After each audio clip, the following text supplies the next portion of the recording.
All right. I'd like to call to order the regular meeting of the NFP Review Board for Tuesday, October 22nd, 2024. Nolan, will you please call the roll? Hollander. Here. Fredrickson. Here. Fuller. Here. Murgia. Here. Leto. Here. Martin. Here. Bassett. Here.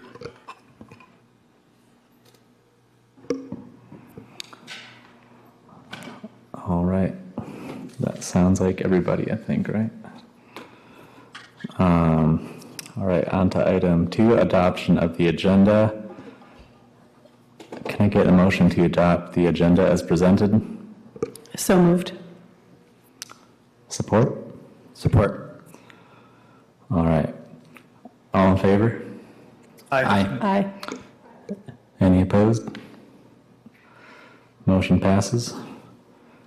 All right, item B, adoption of the agenda, item C, approval of the minutes from the Natural Features Protection Review Board meeting on July 23rd, 2024. Are there any amendments or comments related to the draft minutes from July 23rd meeting?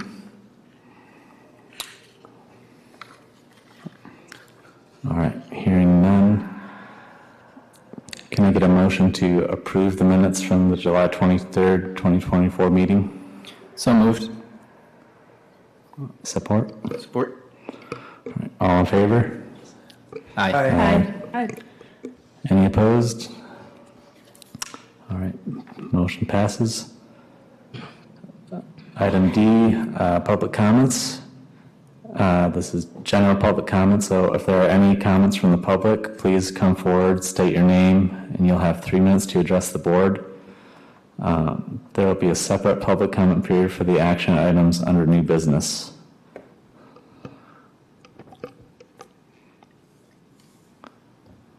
Looks like no in-person public comments. Do we have any callers on the phone? All right, no callers on the phone. Item E, board member comments. Are there any general comments from the board? All right, hearing none. Item F, new business. Discussion of NFP site plan for the Friendship Village campus repositioning aisle and skilled additions project located at 1400 and 1402 North Drake Road. Nolan, can you provide an overview of this case? Yeah, so currently Friendship Village is a planned unit development. It's located in the Westwood neighborhood along Drake Road. It's comprises multiple properties, but today is just focusing on the 1400 and 1402 North Drake properties. As it stands right now, it exists as a senior living campus, and it's been that way since 1975. So today, really,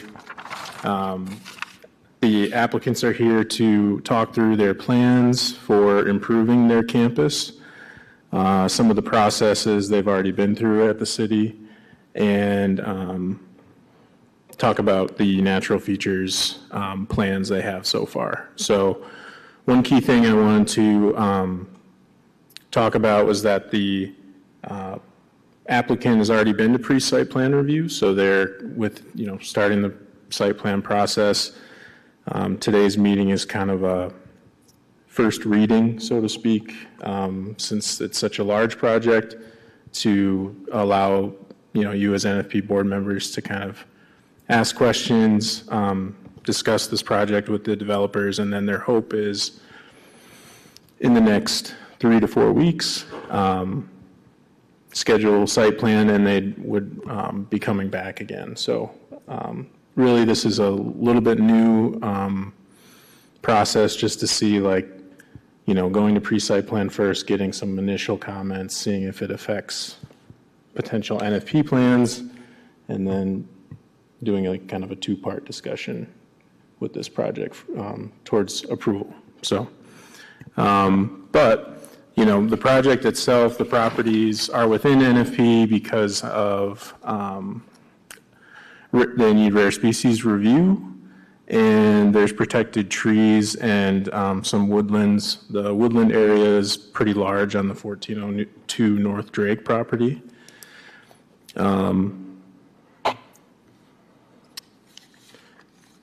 And also, you know, within this process, they were required to do some public noticing just due to the proximity to Frays Park. And they've been to Planning Commission and City Commission to amend the planned unit development boundary.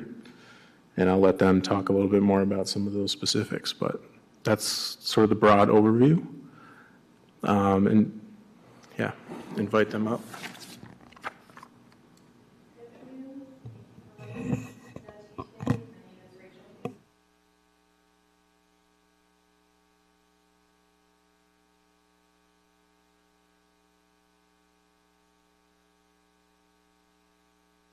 Let me see if I can get to a better overall drawing here.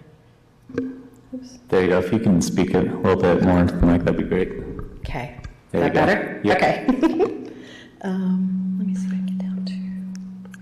Yeah, Carrie, if you would turn the phone system from do not disturb to active, we'll see if we can get the other member of their team on the over the phone.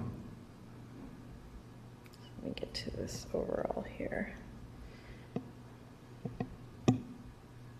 There we go. Get down to. Yeah, Carrie, if you would turn the phone system from do not disturb to active, we'll see if we can get the other member of their team on the over the phone.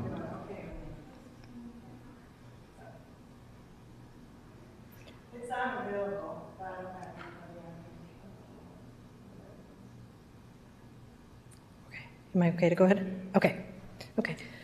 So the project that we're bringing before you today is phase one of the overall projects that went through the PUD amendment before the Planning Commission and the City Commission. And what is included in phase one is the installation, the construction of a new independent IL living facility. That's the backward C building that you see on the east side of the site, and then a skilled nursing addition on the existing building, and that's just to the west of the IL building. They're also looking to put in a new maintenance garage, kind of tuck it back a little further from these spaces. And if you've been out to Friendship Village, you know it's got a good loop road that kind of goes around it to get people through the facilities. We're altering the loop road a little bit to make it cleaner, to make it easier for, say, moving trucks and things like that to be able to move through the property. There's some fairly tight corners existing that have just been created over the years.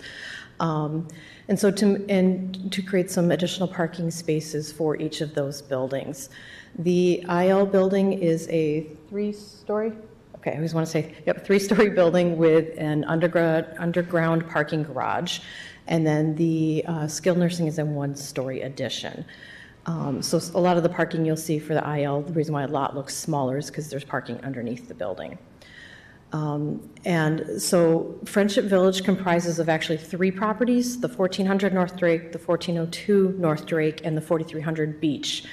So the property to the north where all of the independent homes are, that's the 4300 Beach property, and that property does not have the NFP ordinance on it, just the 1400 and 1402. You will see on the drawings that there are property lines and then there are PUD lines. Those don't necessarily match up, and it has to do with the process over the years. So just kind of when you're looking through the plans, just make sure, you know, PUD versus property lines, they're a little different from each other. So in regards to NFP, as Nolan said, we have the three items that we needed to address: the woodlands, the trees, and the natural features inventory. The simplest one straight out is the natural features inventory. We got our list from the MSU extension. You should have a copy of the report. They had their scientists come out twice. They found no evidence of the 3 plants that were on site. So that one is, I guess, a negative for us. We don't have those on site. For the woodlands, we had a Davy Resource Group from Indianapolis come out. They were the only ones that were big enough to tackle this site, as large as it is. So I'm going to scroll down to the woodlands here. Okay, so if you look at this picture, what you see in the light gray on the 4200 and a little bit on the 1400 is what Davy Resource Group delineated as the existing woodlands on the site. So you can see a good chunk of the site does have some woodlands. The vegetated areas that are existing to the north between that wooded area and then where the existing retention basin is for the homes, it's more of an open space. There's a lot of grasses, some sumac, things like that, but not a lot of standing trees in that area. So by their definition, it didn't count as a woodland through that area. So in placing the building, we want to make sure we use, that made the most sense to use that area. It worked well for both tying into the existing site and we're impacting the least amount of woodlands. One thing to note about the woodlands, if you haven't been out there, there is an existing trail system through those woodlands and there are a lot of memorial trees and benches through those woodlands. Those woodlands are fairly sacred to the residents. They don't want anybody touching those. So that again helped guide us onto where the new building needed to be because obviously we don't want to touch that area. So because of those two things, the new IL building moved to the north end of the 1402 site. The darker gray that's shown, the hatch that's shown on there is the percentage of woodlands that we would be removing as part of that. It's well within the what's allowable for the site. And so it's a relatively small portion. No trees are being pulled out of or woodlands are being pulled out of the 1400 site, I should say, the woodlands. The only really woodlands they have is just on the very south end, just south of their big garden area, the vegetable garden area, and we're not advocating touching any of that. So 1400 is remaining as is, so there's no change for woodlands there. At any point you have questions. From there, looking at, let me scroll down here. Yeah, and this will give you a close-up of just what we're altering there. So if you can see my mouse on there, it's just this portion here that we're touching. There's an existing trail that you see here. Basically, everything north of the trail is where we're talking about altering, and everything south of the trail is what will not be touched as part of this project. There's also a 132-foot wide natural buffer that is required as part of the deed for the property along the east property line between the Westwood residence and the building. That cannot be altered, so you'll see kind of us butting up against that line just because we don't want to touch anything within that. It's a good screening buffer between the residents and the neighbors for the property. In regards to protected trees, let me scroll down. You'll see the protected trees were reviewed for the entire site. There's several of them. Let me get to the zoom up here. So this one's a little easier to see. Davy Resource Group went through and identified all of the protected trees for us. They also quantified the trees. They took a look at the risk and the health factors for each of the trees. So when they identified the tree due to the species or the size, they then did a basic assessment, which is part of the what a tree risk, somebody who's licensed to do tree risk assessments do. And they checked to see if there were health issues, if there were architecture issues, if there were risk involvement, and then graded the trees from there. So any of the trees that you see that are red color have severe health issues, architecture issues, something like that, that makes the tree not viable to save. 2 is more of an architecture issue, and then that's yellow, and then green are standard trees. You look like you have a question, Mitch. Okay. Okay. So we have 2 different removal symbols on here. You'll see the cross, like the X. That's a protected tree that's outside of the woodland area. Those are the ones that we need to remove either because of the health or because it's within the construction limits. And then the ones that have the plus symbol, those are the ones within the wetland or the woodland area, but we want to make sure that you guys saw it, that, yeah, even though it's considered part of the woodland, not protected tree, we're still looking at and why we needed to have that removed. So it's kind of trying to give you as much information as we can about what all we want to impact on there. So you'll see there's several trees in the IL building. There are the trees that are kind of it looks like a caterpillar L-shaped there in the center. Those are all planted trees. They did that as kind of screening for the existing maintenance building, and so they have to go because of shifting the road and all of that. And then the same with the couple of trees just to the west there. The 3 green trees in the southwest there, those are actually, I think, will be affected trying to remove the existing road. I don't think removal of the existing road, I don't think we're affecting the critical root zone. So, I think those, just by trying to clean up the site, those will be affected. And then I know we have a landscape plan included in here. I will say that, as Nolan said earlier, we did meet with the pre-site plan review folks last week, and as part of that conversation, there was an interpretation of some of the landscaping and trees that were required along the parking lots. The new code that got adopted this summer talks about fencing and buffer plantings and trees between a parking lot and a road. Our loop road does not count as a public or private road, so therefore we don't have to do those. So those will be removed from the project. So, can I answer any questions? Did I miss anything? All right, I guess first, do we have any public comments in regard to this case? Looks like no in-person comments. Are there any call-in comments? No call-in comments either. All right, board member comments and discussion.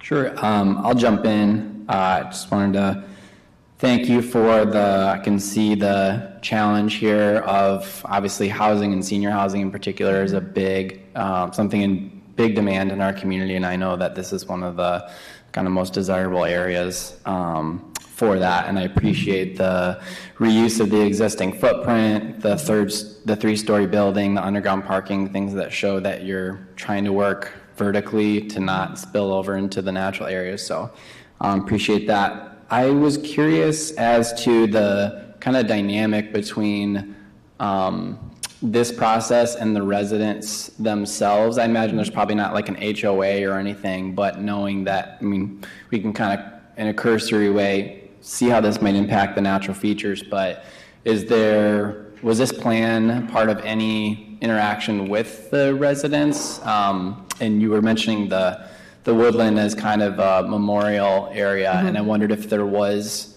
almost like a natural areas plan for the community, because I know there's a lot of intentional trails and plantings and things like that, but I also imagine that over time things are going to need to expand and move, so how those two things kind of interact in general, if you could speak to that. Yep, and when you say residents, you mean the senior living community, not the neighborhood, or do you mean both? Just, yeah, whatever folks would be impacted by these kind of decisions, I guess. Okay, Yeah. yep, so for the residents of the senior community, to my knowledge, there isn't a protection plan for the existing trails and memorial area, I don't think. A protection plan for the existing woodlands and trails like this?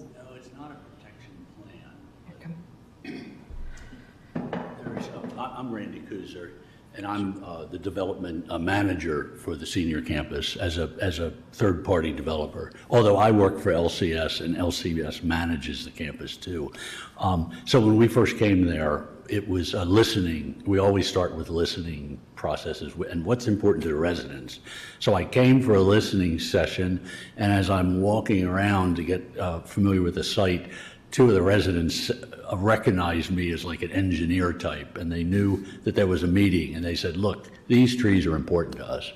They've got the labels of their loved ones on a lot of these trees and on benches. So there's an area there that is protected. It's not a legal protection, it's nothing in writing, but we understood right away that our residents who are our paying customers, we couldn't go in and take out those trees that they put their arms around.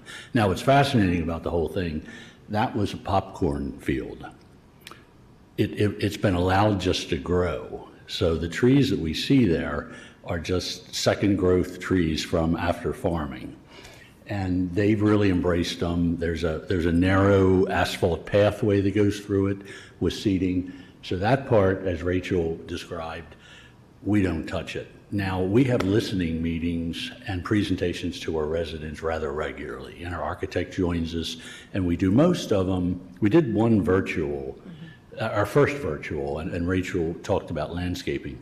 It's probably the biggest thing we talk about with our residents. Landscaping, bike racks, and whenever we ask them what they need, they're very vocal about it, and not in a bad way. I mean, they're really quite embracing the whole process. So I hope that answers your question. When we did have that virtual meeting, the residents there were asking for new landscaping to be more considered native ours, few ornamentals just to kind of, because it is a little more commercial of a property, so trying to create a balance. I worked on the clubhouse project with them a few years back, and we tried to create that balance of native and ornamental and how to give it that, environmental, healthy, but shiny look that's how we were describing it. The one thing we had a big conversation about grass and what kind of, in areas that are being restored, can it just be turf? Can it be low-mow turf? Could it be native grasses, prairies, things like that? So we're having a lot of those conversations about some of the more open areas that will result as part of this construction. How do we treat that? And so we have those ongoing meetings as part of this. Oops. Okay, so it sounds like it's safe to say that the input is captured in this plan, at least to some degree. It sounds like mostly around what's being planted in the restoration process and kind of avoiding that woodland area to the southeast mostly. Yep. Okay. Other question I had, some of the areas I think it was on the demolition plan, they have like a triangle hash texture, and they're and many of them don't indicate that there's trees because there's no large X's there. So I'm assuming that's part of that kind of sumac, second growth, shrubby vegetation you talked about? Vegetation. Yeah. Just because it is a variety of things. So that's part of the construction documents. That's more for the contractor. We just are kind of in the schematic development stage, so we're still really early on in our plans. So it's to start having the contractors take a look at them and say, does that make sense for what has to be removed and what has to stay and all of that. So. Okay. One last question, then I'll leave you alone you're good. I'll let someone else have a turn. So it looks like there's a mix of tree protection standard, but also woodland here, particularly on the independent housing, the C-shaped portion. And so I can see the list of how many tree removals will be needed.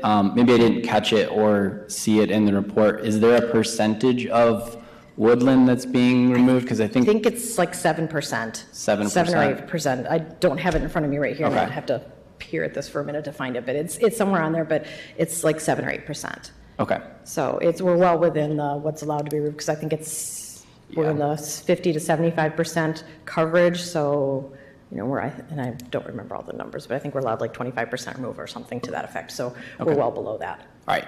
Thank you. Yep. Yeah, and I'll add too that staff did discuss too with Rachel and team the distinction between the woodland standards and the protected tree standard. Both are being applied on site, and some of the trees called out as protected trees are technically a part of the woodland. So that's why they have the different symbol, just to help try to define that. Yep. So yeah.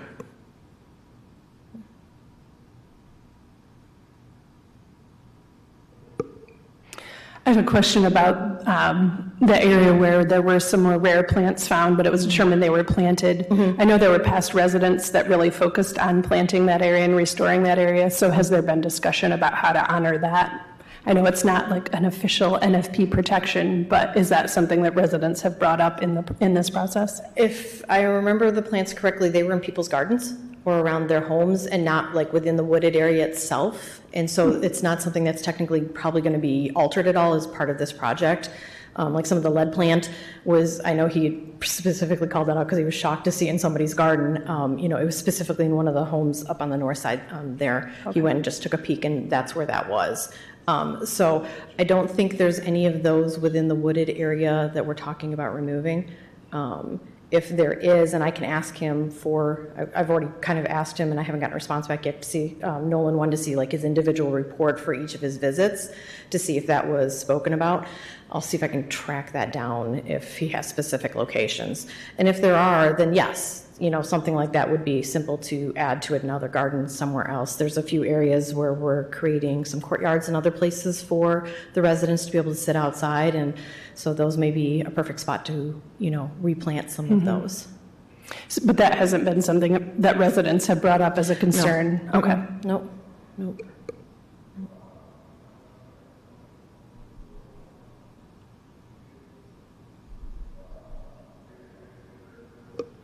Can you just speak a little bit to stormwater and how that's being managed? I can do my best, but our civil engineer, Annie, is not here tonight, so I'll do my best. So what the plan is for this site is, let me scroll back down to a plan that shows you that the best. Okay, well, no, there we go, that's better.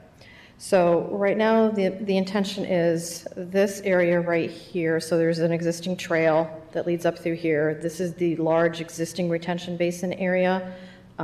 Retention. Yep, I said that right. We're planning on putting another one on this side. And this is mainly what would be sized for the phase 1 work. We would have additional screening between the residents and the property. This was part of the discussion with the Planning Commission and the City Commission as to whether or not a retention basin would be allowable in that, and it was an amendment to the approval because the language that talks about that buffer and what's allowed in it is really vague, and so they agreed that because of the vegetation, because the intent is to have native plantings and things like that go back into, help with slopes and infiltration and all of that, go back into that retention basin, that counted as a vegetated buffer. So a lot of this will go up in this corner. There is an area, if I go up one, an existing low area you'll see up here, if you can see my mouse, that where, they have some wetlands and some stormwater go now. As part of phase 2, that would have stormwater go to that area as well. So. Can I ask a follow-up question? And this is a probably silly question on my part, not being an engineer hydrologist. Are the basins, are they lined basins with an overflow? Is that how they're designed, or? They're not designed yet. Like I said, we're Okay. schematic, so we're still working that through. Okay. I think the intent is for infiltration to happen. I know the residents have questioned whether or not a water feature would ever be possible on the site. That's still got to be worked through, but the intent as it's been discussed right now is for it to infiltrate and then have an overflow. There is an existing storm line that runs north and south along the very east property line there, or the buffer line, and so we would be tying into some of that, and then tying into the basin as well. Okay. Sounds like you're already thinking about it, but I just thought it might be one way to tie in the natural area features that the residents would appreciate with the function of the site, but that's already. The basin that's just to the west of that very large one is all native planted out, and the residents love that. They love that it's dry, that they can walk in there. They love all the habitat and the wildlife that they see there. So I would think that, just continuing that would be acceptable as well. Great, thanks.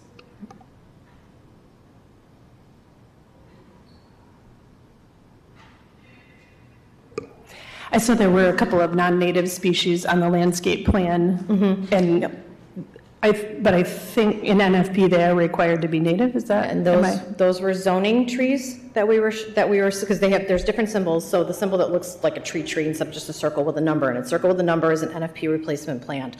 The one that looks like a tree symbol, that's a zoning plant, and so we're not held to necessarily the native aspect of that. What we're trying to do, that Zalkova in particular, is a very upright branching pattern, so where I have to have sight lines at a drive, but I still have to have a tree there. Those are really excellent because of that upright branching pattern for people to be able to see under them and see through them as they're trying to find, make sure that they're not pulling out in front of everybody. We want to make sure everybody's really safe. So they're in a couple key locations where we think sight could be an issue, and we want to make sure people can see under them. So. Okay. Nolan, can you clarify that, like within NFP? I guess I wasn't clear on that distinction between a landscaping tree versus an NFP I thought all landscaping in an NFP needed to be native. I want to just make sure everybody understands that clearly. I do believe that's correct, so that we might have to discuss that a little bit further, but. Okay, I haven't run into that in the past, so, okay.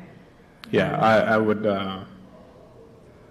yes, I do believe so, but I'd have to look at the code again, just to confirm. But yeah, I do believe in my staff report that, yes, the landscaping plan for NFP properties should be native species. And you do have the NFP replacement tree list is great. Yep. Those all are native species. There were, I think, 3 species maybe on the zoning list that were, it wasn't clear if those were natives or not.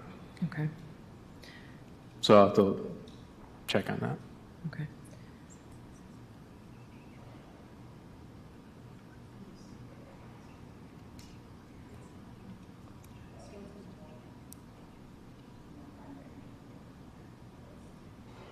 So to ask the question further on that, so any plantings around a patio area, anything like that needs to be native, whether or not it's related to woodlands, plant protected trees, anything like that? Like at a front door? Well, so the NFP board, you as a board, do have the ability to approve a planting list, even if there are non-natives on the list. My preliminary review of some of the non-natives on the zoning list, they didn't come up as invasive. So they could potentially be non-native, non-invasive species.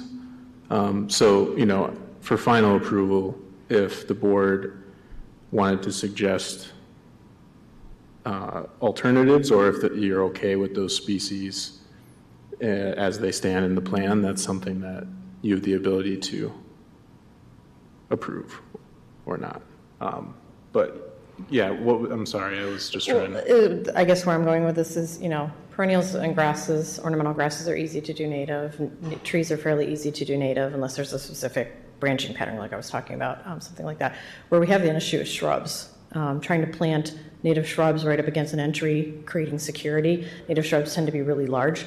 It's hard to find. Sometimes you can find a native-R, and I don't know if native-Rs are acceptable, but to be able to have some shrubs in an ornamental planting bed at an entry, I think is where my concern would be.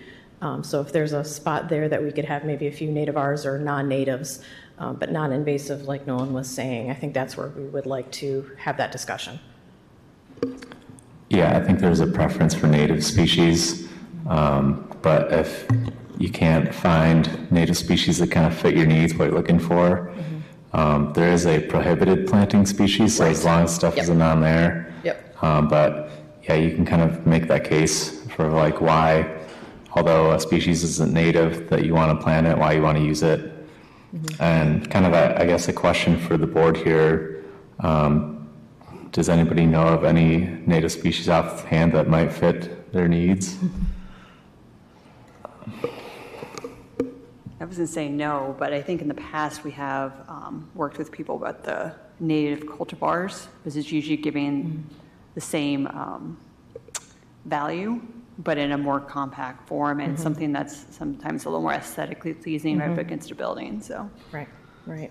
Yeah, we don't want to have places for people to hide or anything like that, like right by the entry. So, I think that's where our biggest concern comes in. Yeah, my suggestions, now that I found the list, my suggestions were going to be what's already on the list, just that a couple of them are the cultivars, it looks like. New Jersey tea is really small. Shrubby cinquefoil is really small. Lead plant can be smaller. Let's see lead plant on there, but there's a cultivar of shrubby cinquefoil, and it looks like a native strain of New Jersey tea. So it feels like the intent is there. But. Those are a little harder to obtain. I'll just say that right now. It's hard to find a source for some of those. So I've been trying the last few years. If you guys have published a list, and it's hard to find a vendor, even going east side, that we can get that from. So it's hard to keep the deer off them too. That too, and with all this woodland. I was out there with an arborist this morning, and the deer just walk right up. They're very friendly, very plentiful. There was probably close to a dozen that just walked right up to us, scared the living, out of me. But yes, the deer will be tasting everything around the building for sure. Yeah, I think that added context of like you're not able to source and find stuff, or you're looking for stuff that fits like a specific functional value can go a long way. Just providing that context and Okay. explanation. We can for totally sure. do that. Yep.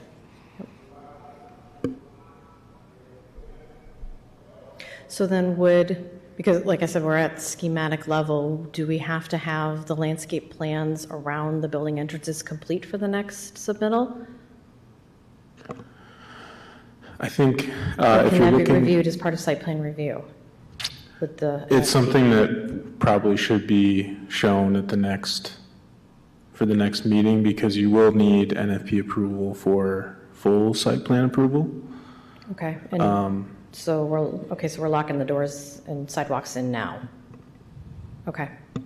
Okay.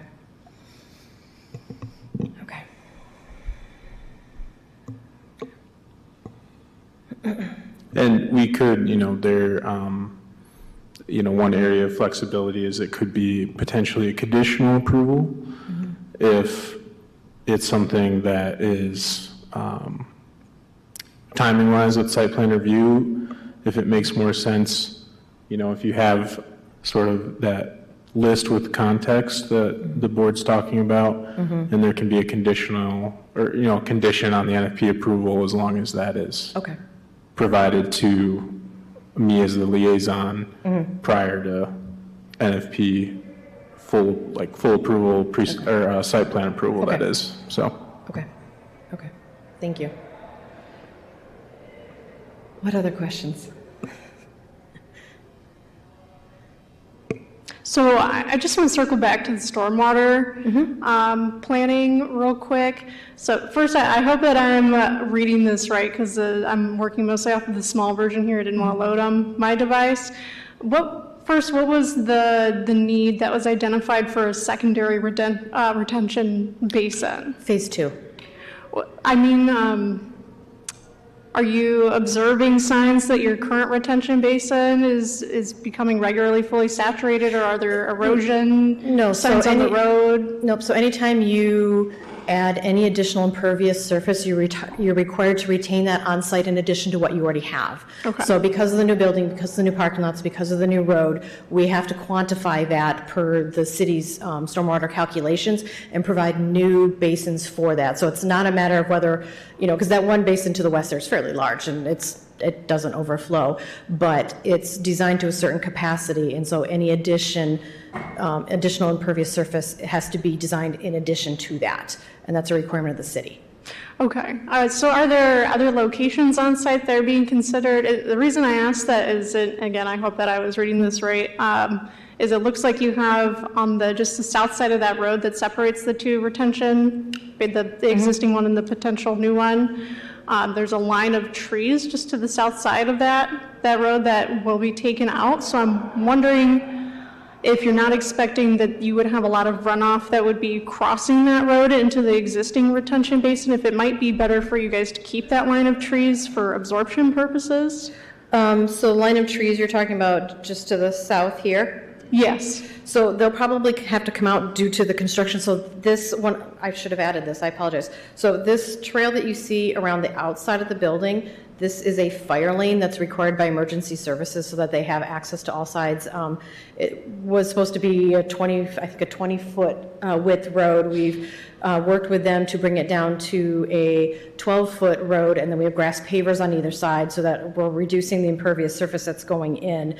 So because of the construction of that, I think that would greatly affect that line of trees there. The intent is to put trees back in, though, between that road and that basin to kind of give the people in the houses a kind of a screen against the IL building. It just hadn't gotten to that point yet on the plans because of the schematic level. So, Okay. But the intent is to have, some screening going back in between those. Okay. Thank you. Yep.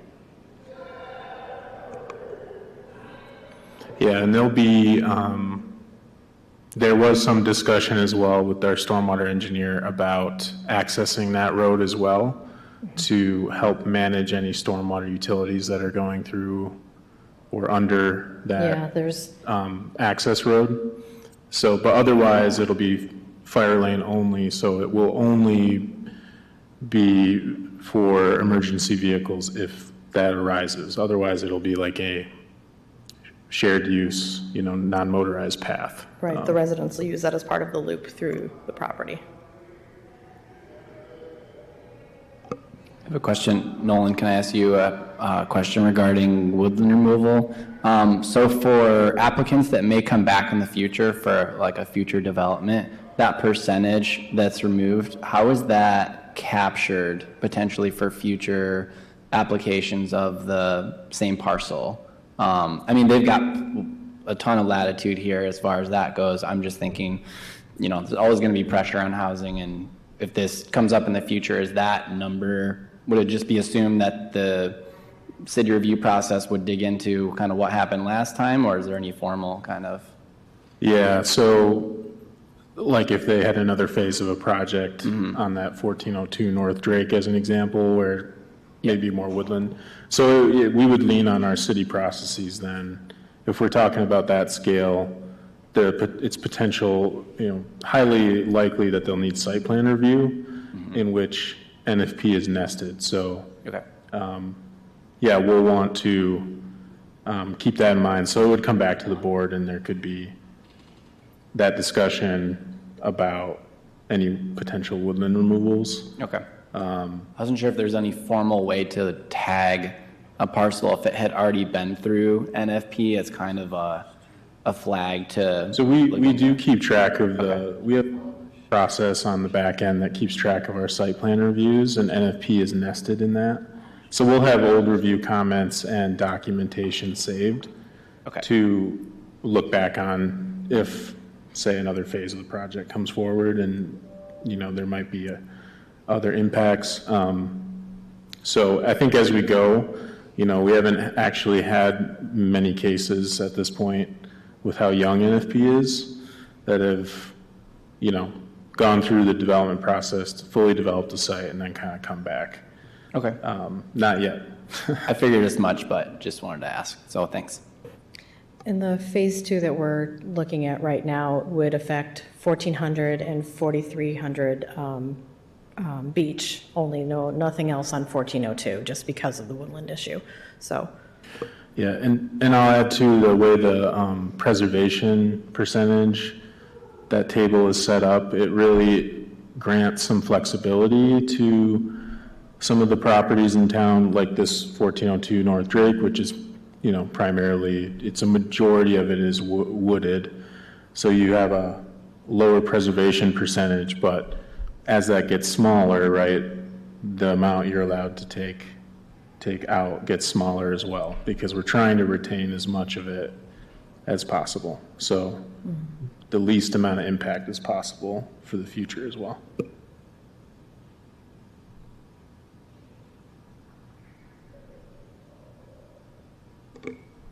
Nolan, I'm trying to wrap my mind around the process that we're asking the applicant to follow here in terms of going back to the native plantings. So are we saying that a formal landscape plan will not be required until final site plan approval prior to construction?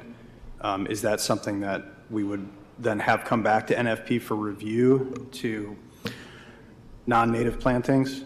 No, not necessarily. So what I was trying to frame was, say the applicant is coming back to NFP in November, and they're going to go to NFP before their scheduled site plan review. If they have the landscape plan maybe at 90%, but not 100%, that documentation at 90% would come to the board, and then there could be a conditional approval of, XYZ, the board would decide as, what that condition could be. So it could be, related to the landscaping plan. So we want condition 1, condition 2 before site plan approval. So then, basically the conditional approval holds, and then the applicant needs to provide that material to me and the site plan review committee and the planner that runs our site plan review process. And if those conditions are met, then that would be meeting the conditions of the approval. So that would mean final approval. What stage of plan development do you anticipate you'll be at a month from now? So they're pushing the site work ahead of everybody else, just to be able to start hopefully working the site next summer. So we are proposing, we have to be ahead of everybody else. We just literally finished schematic. They're not scheduled, the architects and MEs and all of them are not scheduled to be finished with CDs until next fall. But they would like us to come before site plan review with, 90% CDs, and us meaning myself and the civil, at the end of January. So we're going to kind of push past DD and go right into CDs now, and try to get that taken care of. Seeing as my submittal for the November meeting is in a week and a half, I don't think I'll be at a final CD level at that point. And I think my concern, why I expressed it earlier, is because the architects are not moving as fast as we are. A door could shift, a sidewalk could shift, and that's going to affect my, that kind of gets locked down near the end of DDs. We're going to at least try to push that, obviously by January when we submit for site plan review, that they're fairly locked in at that point. But we're still kind of doing some coordination now, trying to site drives and mechanical equipment, things like that. So it's still slightly flexible, and I don't know in a week and a half if it's going to be locked in. So if there is an option to give you the best that I can in, a week and a half, and you guys can see our intent, we'll have a planting list, we'll show you, the bed lines where we're thinking shrubs and perennials, things like that, and an expected plant list, and we'll name as many as we can, and then if it shifts slightly by the time we get to site plan review, it can come back before you so that you can see where and I can document where those shifts are, like, this sidewalk moved, so this plant's moved. I can do all of that, if that would help.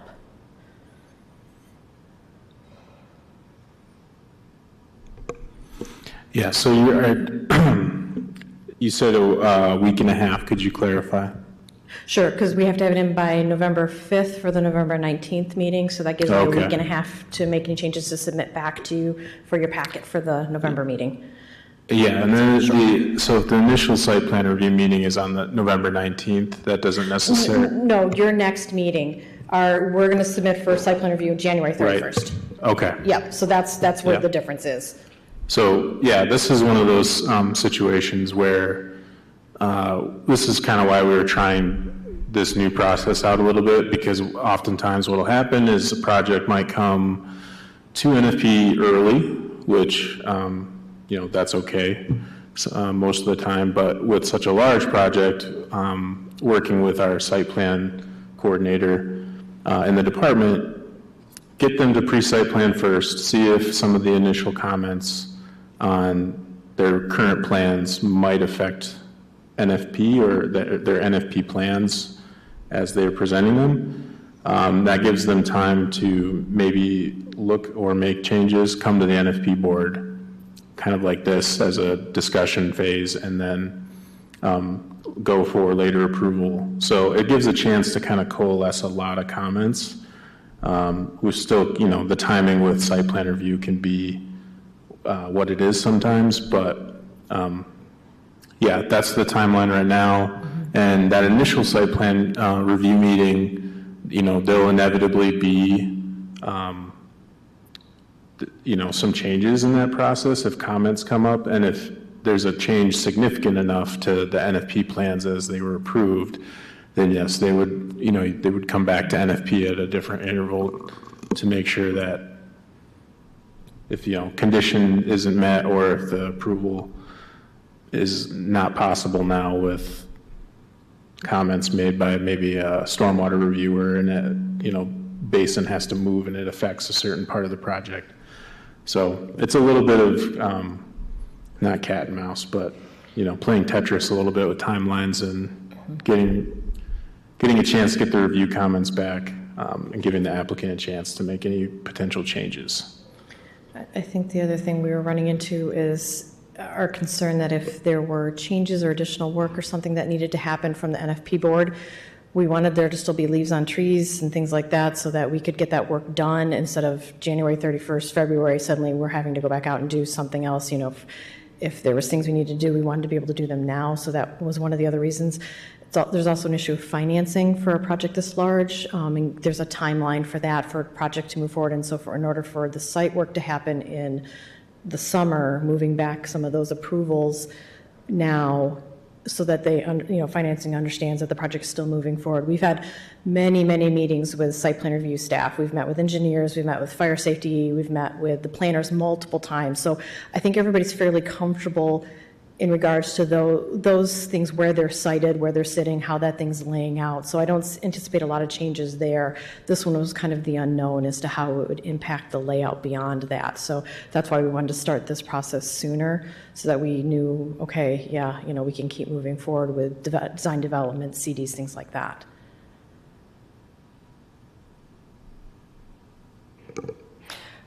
I can't speak for any other board members, but I don't feel that I need to see a super detailed landscape plan of what goes where, but more the planting list and just what's native, what's not, and for the non-natives, what the justification is. Because, we get people in here who don't know the difference. And so we've had several cases where they come in with a lot of non-natives and we say, no, you can't do that. And they just don't know. But clearly you've thought about it and have justification. So that I think that's what more, again, speaking for myself, that's what I'm looking to see is a list and a justification. That I can do 100%. Yep, that I can do. Yep, thank you. Yeah, we also internally had discussed, where would replacement trees be planted on site and what's the definition of a site. Very interesting. But we did get that clarification to them. So the replacement trees would be planted, anywhere on the 1400 or 1402 North Drake properties. Even though that beach property is in the planned unit development and it's a part of campus, those replacement trees, unless the board approves locations on that beach property, would fall somewhere within those two Drake properties. So.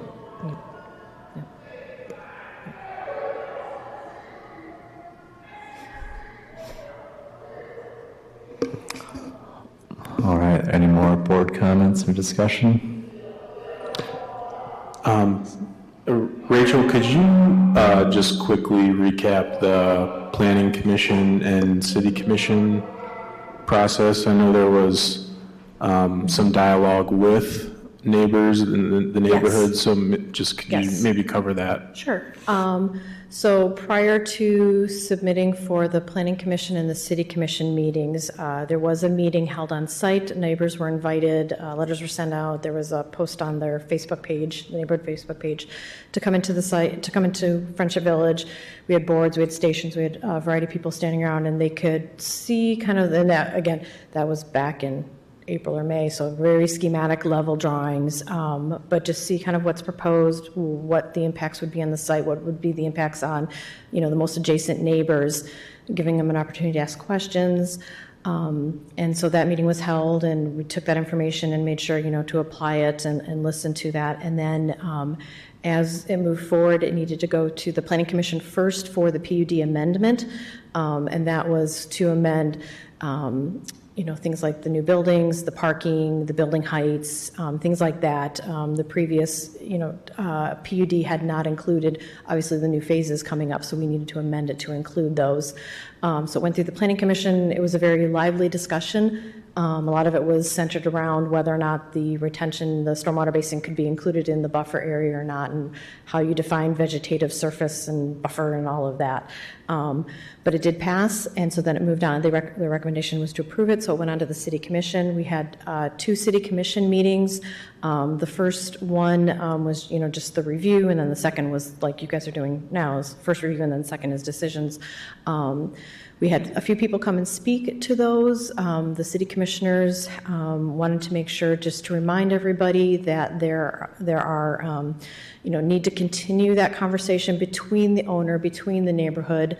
As this moves forward, apparently there was a past project within the city and another senior living community that didn't do as great of a job with that, and they would like to see us improve on that. So they had a lot of recommendations about, speaking to people, making sure. Friendship Village has partnered up with a couple of the neighbors, and they meet with them now on a regular basis to kind of talk about it, and then that helps take the information through to like the Facebook page or some other meetings. And so that's been an ongoing process, and my understanding is the intent is that to continue through the construction so that everybody knows what's going on. If they have questions or concerns, they know where to go to ask those questions and get that information relayed back to them.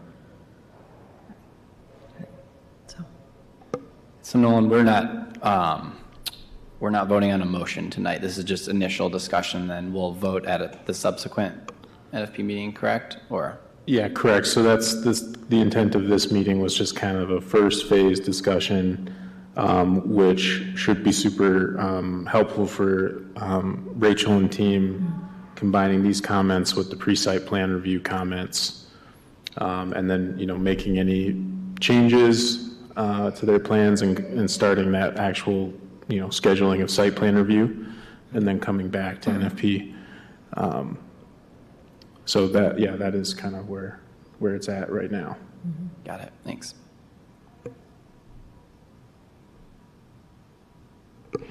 Just a general comment that I really appreciate this, having 2 meetings to look at a project. So I'm sure it's a little extra work, but it's helpful for us, I think, as a board to have that time to really think about everything. So, and it's helpful for us too, so we better understand what you want, because we can see the ordinance, but how that's interpreted and what you guys, having looked at other projects, and this is such a large project, I would rather have this review meeting first too, just to kind of talk it all through first.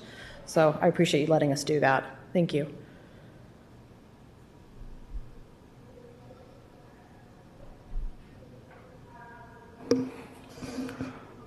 All right. I think if there's no more questions or board comments, discussion, I think we're ready to move on. Thank you. Cool. Thank you. All right. Item 2, Imagine Kalamazoo 2035 Meeting on the Go presentation. Tonight we have an NFP board member who would like to present on the Imagine Kalamazoo 2035 Master Plan. Director Fredrickson, the floor is yours. Okay, so as you guys all know, I've been helping out, as well as Tyler, with partnering with the city for Imagine Kalamazoo 2035, and they've asked us to do meetings on a go. Meeting on Go is a way for you to do a small group meeting and meet people where they're at, get their opinions on what's going on with the city, what they'd like to see in the future, what they want to change, and hope is we get more genuine information and feedback, and you also reach more people than you would that don't maybe come to the city events. So we are going to do a meeting on the go as a group here. Everyone has their participant worksheets. But before we go that way, just back up 1 second. I apologize. This is my first meeting to go, so. Let's do around, we all know each other's names, but let's go around and say where we live and how we interact with the city. Tyler, do you want to start? Yeah, sure. I live in the Oakwood neighborhood, and this is one of the many ways I interact with the city. Of course, that'll be everybody's answer. Fair enough. Yeah. I visit downtown frequently. I ride my bicycle and I walk a little bit around town. And I drive all over the place too. So, yeah. Visit many businesses, etc. Mitch Leto. I live in the Vine neighborhood, 528 Village. So I spend a lot of my time going to the amenities in that kind of cluster of the city, and I try to walk when I can. So Duffy's, Martini's, the coffee shop there. Sit on this board. We also have a volunteer tree planting group that works with the city to fill in some of the curb lawn spaces and urban canopy. And so that's given me kind of a unique perspective on the neighborhood as well. But similar to Tyler, we come downtown occasionally and yeah, do all kind of the regular things as well. Kyle Martin. I live in the Weston Hill neighborhood within the city of Kalamazoo. I do a lot of driving throughout the city. I gotta drive through the city everywhere I go, every day to work, back and forth. I do a lot of walking around, just kind of going to local shops and businesses in the city. Besides the NFP, I'm not really involved in any other city groups or community groups type things within the city specifically. But yeah, it's kind of about it, I guess. I'm Erin Fuller. I live in the Hillcrest neighborhood, which is an unofficial, I think, neighborhood between Weston Hill and Winchell. Obviously, I'm active on the NFP board. I've lived in Kalamazoo for 23 years and been fairly active in natural areas things. And I guess that's been my sort of main contribution. I do also go downtown and try to visit all the businesses, and I really am gonna start biking more any day now. I say that, yeah, exactly. I would like to. Laura Frederickson. I'm also in the Weston Hill neighborhood. Didn't know we shared that.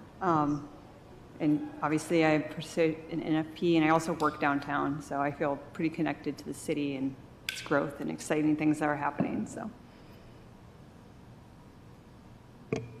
My name is Evangelia Murgia. This is my first NFP meeting. I'm a resident of the Edison neighborhood, and I too bike, walk, and drive about Kalamazoo on the regular. I've done a lot of environmental outreach through my current employer with various organizations in Kalamazoo, Girl Scouts, KPS, and I teach at Kalamazoo Valley Community College. And I hope to start cross-country skiing somewhere in Kalamazoo this winter. Oh, that's a good time, yeah. Good luck for all of us on that. I'm Matt Hollander. I live in the Winchell neighborhood with my family. I've been in Kalamazoo for a very long time, longer than I'm willing to admit in public. I work in the Edison neighborhood. I'm also on the Downtown Development Authority and the EGA boards, and I'm a trustee of the Kalamazoo Nature Center. And I love riding my bike everywhere, but I don't do it enough. Okay, thank you, everyone. That really helps get some context where we're all coming from. I think this is going to be fun. So we're going to start with this activity A you see here. I'm going to give you guys a few minutes, and you can do activity A part 1 and 2. And I'll set the clock for like just a few minutes and write down your ideas, and we're going to come back together and discuss and kind of just try to have an open-ended conversation about these questions. Then those that can't see it, activity A, question 1 is, what has changed for the better in Kalamazoo in the last 10 years? And question 2 is, what has continued to be a challenge in Kalamazoo?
How's everyone feeling?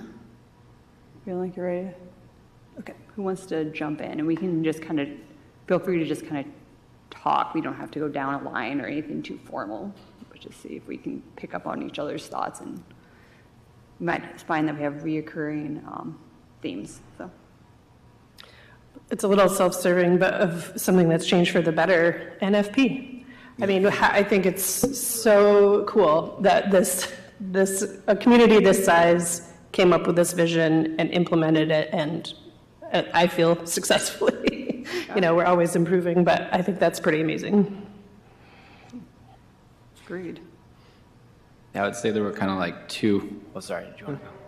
You're talking already. There were kind of two things that jump out to me. One of them was NFP, but also what NFP represents is that this city is undergoing growth, and that's a good thing. But the challenge of balancing livability and some of the reasons that people like living here as it is, and accommodating new folks and new growth, new ideas, buildings, et cetera. And I think there's always like an open dialogue and challenge with that. And so I think that this board sits right in the middle of that conversation, which I think is really cool. Personally, to me, especially when I first started, it was very challenging because it's like, as someone who works in conservation, not used to, you know, rubber stamping a portion of development and kind of seeing it, but you also gets really good insights into the challenges as a developer or somebody who's trying to provide, you know, different, I don't want to say, features to residents in the city or housing or that sort of thing. So it's been a really good exercise. Yeah, kind of picking up off the theme of, you know, the city's growing. And there's reasons why people might want to live here. There has been efforts to accommodate non-motorized transportation. It's baby steps, and there's some awkwardness in adapting to it, I think. But there are definitely more bike lanes and more protected spaces for pedestrians. But I mean, notwithstanding the current situation with construction, we kind of have to block that out of our minds, I think, because it's ephemeral. But there still is a lot, you know, there still is major problems with car traffic in terms of, you know, I live off of Oakland. It's backed up for a couple hours in the morning and a couple hours in the evening, and you know, that might be the construction might be contributing, but it's not the only thing. And also, you know, people drive in very aggressive ways often. Those are individual choices, but I think there's ways to approaches that we can take to, I mean, it's a public health risk. So, but, yep. So doing good, but more to go kind of thing. Yeah, I second your bike lanes and just being open-minded to all types of people that use downtown, and providing access. So I think that's something they're doing well. Yeah, and downtown seems to be, I mean, I've lived here for longer than I'm willing to admit as well. But it's way more lively, way more going on downtown than ever before, including when there was a walking mall, it seems, but that's a long time ago.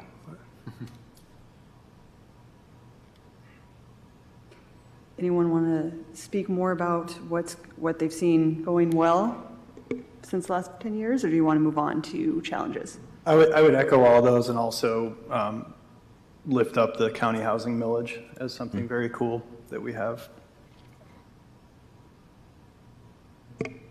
So I think a couple of my points might actually fall into the overlap of the Venn diagram of these two questions, where it's something that's still a challenge, but there have been. So I'm going to point out a couple of environmental concerns. So I think that one, in terms of air and water quality, the city of Kalamazoo has made some big steps in the last 10 years. One example of that is that the Kalamazoo wastewater treatment facility was among the first, I want to say second in the state to treat for PFAS, which is becoming more and more of a public issue as we learn more, and there's continued outreach on that. There's been a number of cases where there's Superfund sites within the city limits. There's air quality concerns with some manufacturers. And I think part of this is the county as well, but making climate resilience planning and building that with the community, I think, is something that's received a lot more attention in, say, the last 2 to 3 years. I agree. I believe within the past 10 years, they started or adopted some kind of a climate action plan. If I'm correct, yeah. I forgot about that. Good call.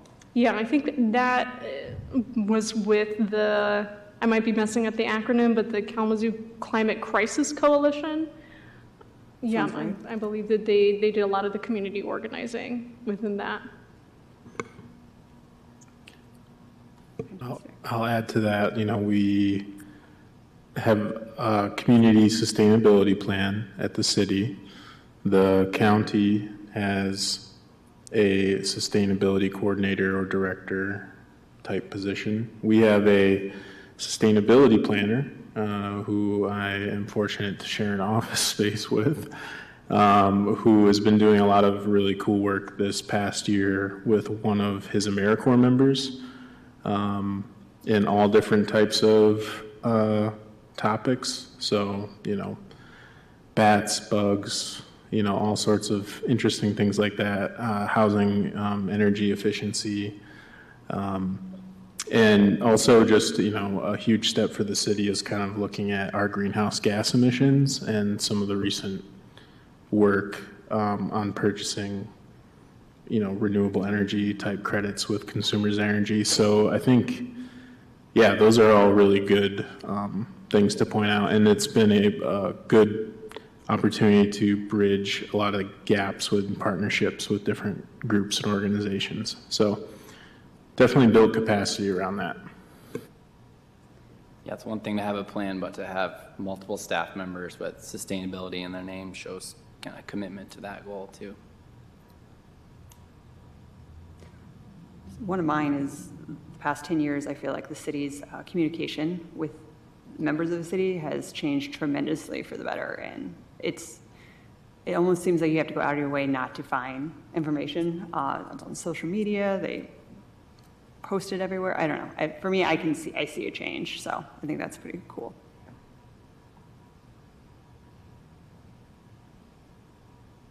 Anyone want to start talking about challenges? Don't have to be shy.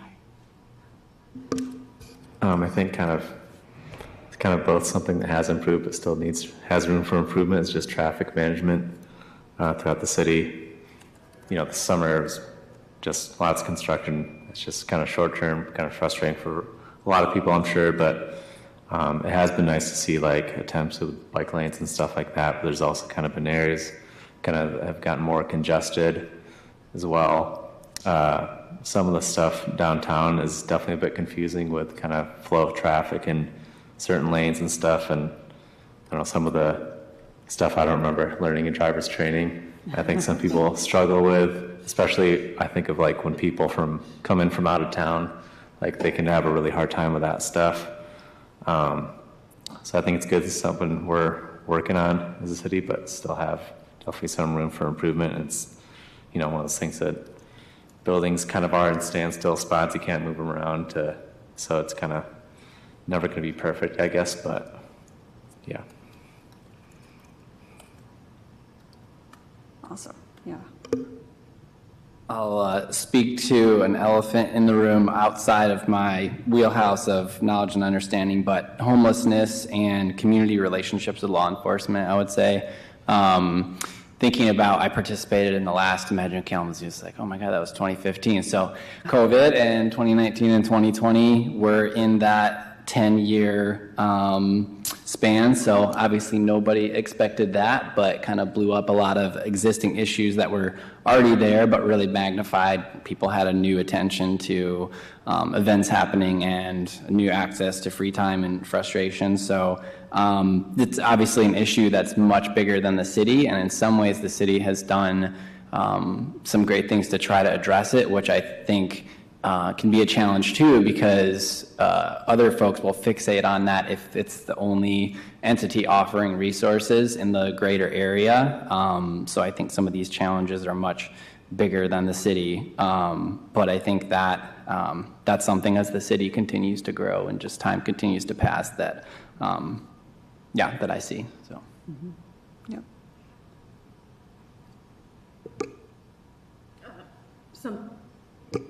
Something that I wrote down was improving and protecting our green spaces.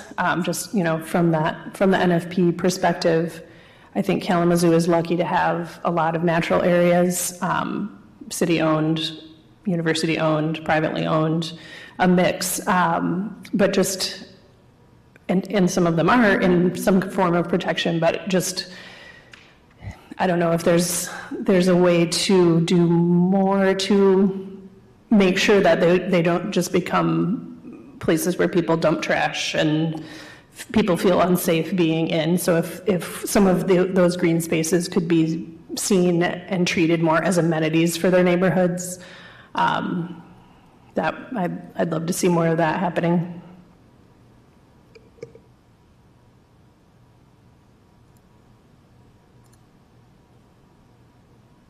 All right. Anyone else have challenges, or would you like to move the discussion on? I don't want to cut anyone short if we want to. Okay. All right, let's do activity B. It's the same idea. Let's take a minute, just think about these questions, write down some notes, and be ready. We come to the same thoughts, or someone brings up an idea that you hadn't even thought about.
All right, so for the case of making sure I try to keep everyone on schedule, we don't keep you all night, I'm probably going to call that and see if we can start the discussion.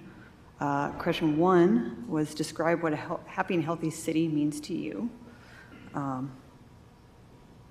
me, that's being able to get where I need to get to safely, quickly, and in a way that I want to get there. If I want to walk, I can walk. If I want to bike, I can bike, etc. Mm-hmm. So. What else?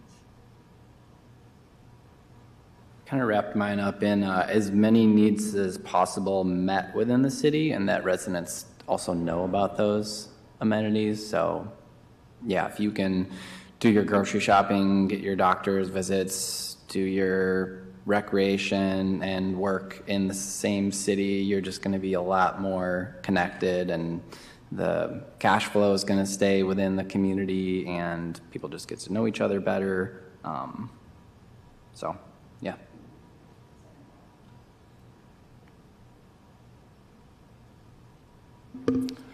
Yeah, I just said kind of a general feel safe to be out and about, whether that's walking someplace or be out at night places, driving places, just kind of general sense of safety throughout the city. Yeah. Yeah, for sure. The term green spaces doesn't quite get it, but there's green spaces like as you move through the space that you're in your city, never too far from green spaces that actually support non-human biodiversity, basically. So, and just to point to Kalamazoo, there's, at least at my end of town, there's a lot of that. There's a lot of there's Asylum Lake, and there's Kleinstuck, and there's some neighborhoods with some more green spaces that, there's things moving, there's birds, all that stuff is happening, and I would definitely notice the absence of that. I hope I would. I think my state of mind would notice. So.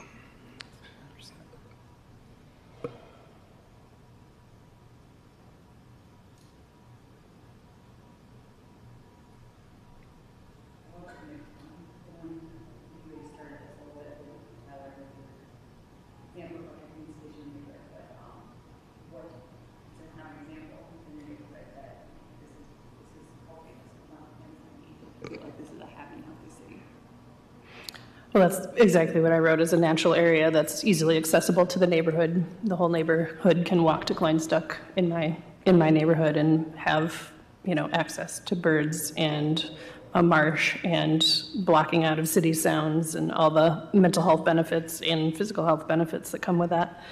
But also school walkability. I think it's improving in my neighborhood, but I think that is so important for families, to focus on that as much as possible. So I'll point to Edison neighborhood, my neighborhood as an example. They've done a wonderful job recently with a lot of new initiatives, the Neighborhood Association. I don't know a ton about it, but to kind of bounce off of the green spaces, there aren't a lot of green spaces in the Edison neighborhood. That's pretty limited there. I think one thing that the Neighborhood Association has done to balance that out is to hire local artists to do murals. People don't generally like to commit crime in front of works of art. So I think that that's a benefit there, and it doesn't do the same thing as green spaces, but in places where we can't have that, it does a nice job of bringing a substitute for having some additional beauty in the space. They've done a bunch of other stuff like community events, plannings, teachings. They now have a pantry available where community members can drop off items and anybody can come grab something from it. You might actually know more than I do. They've been doing a lot more in the last couple of years, and I've lived there for 5 years now. Yeah, tool library, farmer's market, Upjohn Park, which there's a conversation there, but yeah, I think things are happening. Yeah, I would totally back up what I've been hearing. I had murals and public art in mind for sure, and the green space aspect. So in the Vine neighborhood, don't have a formal natural area, but we have a couple of green spaces and parks. One is the Davis Park, and as I understand, there was some community input around what was most needed or what people were really interested in, and a skate park was one of those things. I don't use it because my ankles won't hold up anymore to do that, but I see so many people using that, and it just brings me a lot of joy to just see the community said they wanted this, and the city helped procure it, and it gets used a ton. And people are outside getting fresh air, exercising. Davis practice field, which is owned by Western, is used for a lot of intramural sports and stuff, but most of the time it's not used by that, and ends up being a really critical and very large green space for people for walking their dogs, just hanging out, laying in the grass, anything, and just winding down after school. We have a lot of student residents in our neighborhood, and it's a green space. It is a natural area. You can see wildlife there too. And then the last thing I would say is community engagement in the neighborhood. It shows communities engaged. They recognize that there's a problem then there's always going to be things that are needed, but that they're willing to participate and take their time and see a need and help to fill it. And that's something that I see with my neighborhood group. So I think that that's, yeah, active residents, I guess. I feel like in my neighborhood, something I found pretty interesting was the amount of volunteers. People, is the Kalamazoo and Bloom, sorry, my brain was short-circuiting, but they have a group of volunteers from Kalamazoo and Bloom come and weed and garden the Crane Park in our neighborhood, and they're sending out a message, and the neighborhood will come work on it together and take pride in the neighborhood and things like that. That I feel like that's kind of the undertone for me for like a happy city is people that are engaging with each other and taking pride in their space. So Crane Park is really gorgeous. Yeah, I wrote Crane Park. Yeah, it's on the north end of, it's like 3/4 mile walk for me, so I walk to it regularly and see a variety of different people there for a variety of different reasons, whether it's to have a picnic or, hang out in a hammock or whatever. There's kind of natural area, I guess you could call it. There's more traditional mowed green space. There's sport courts. There's kind of garden spaces. And yeah, I was aware of a volunteer group that works there. So yeah, I think Crane Park to me kind of came to mind pretty quickly as like a good example of like a community space. Yeah, definitely. The last one in section B, just to kind of tie the bow on this, thinking about some of those things that you thought made your neighborhood worked well. What could we talk about for the city, and it could be still your neighborhood, where they need to keep doing or improve upon that maybe they've started but haven't gone far enough that we need to do so that we get to that point. Some of the themes to kind of reiterate for this B2 question was green space, public art, mental health benefits that kind of wrap all together, food pantries to a library, shared amenities. So if you think one of those is already stated and you want to state that, or if you think it needs to go a little further, that's kind of what that's getting at. So any thoughts? Just to add in the bikeability and walkability into that as well. I mean, I know the city is working a lot towards that, but just there's a lot more to be, always more to be done, and making our neighborhoods safer for people besides those who are driving. Yeah, and along those lines, improving on above and beyond the ADA standards. Definitely need to hit them in places still, so we need to keep working on that, but pushing ourselves a little further and working towards all people in the community be able to access spaces and use them. So,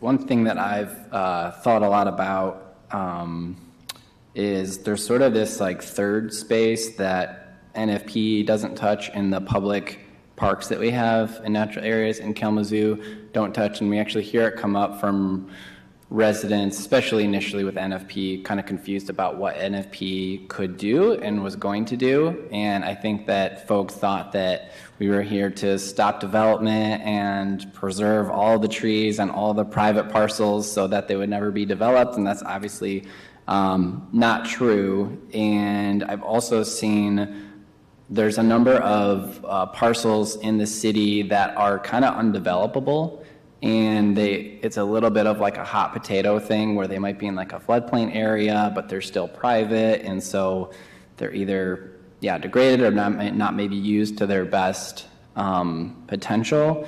And so I see this need for one solution to that, and actually the lack of green space in certain neighborhoods could be touched on that too, is that some other cities have natural areas body that I don't know if they're always like an outgrowth of the park system, but looking at some of the city-owned green spaces and potential for others in underserved communities, but whether that would require like a millage or something like that to help the city grow grow their capacity to manage natural areas. I think there's a real niche for that. I think there's a number of city-owned properties that don't have the resources to make them as beneficial for the non-human residents that Tyler talked about that are even in some of those neighborhoods.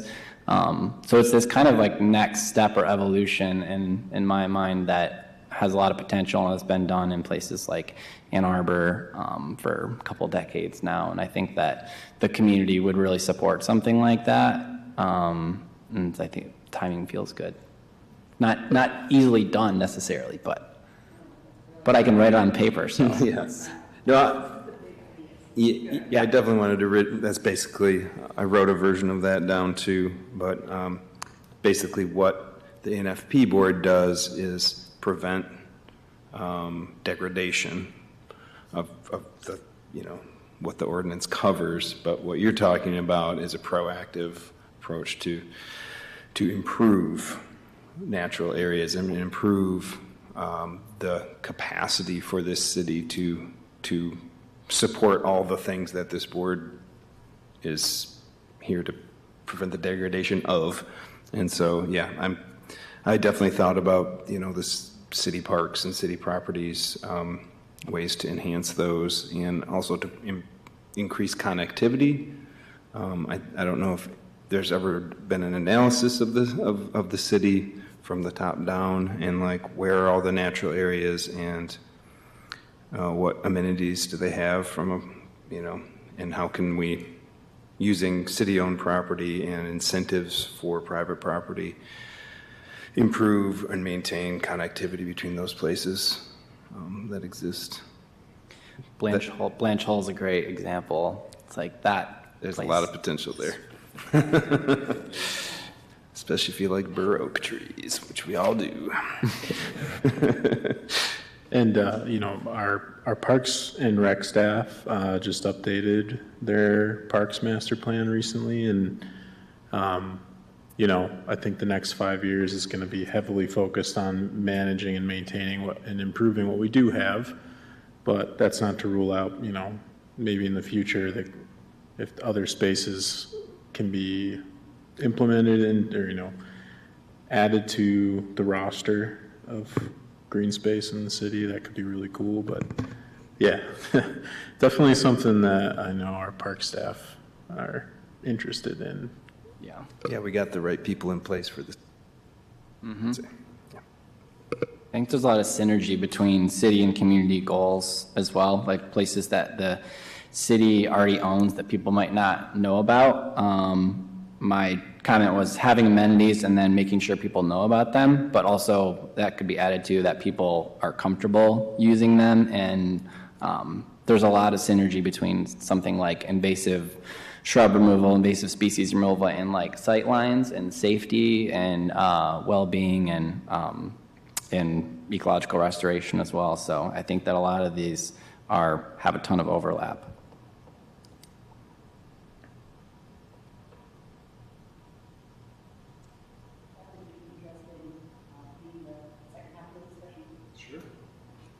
I mean, sure. Okay. So yeah, let's just do the same thing again for activity C. We'll give it however long that was, 3 to 5 minutes maybe, yeah.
Okay, that seems like a sufficient amount of time.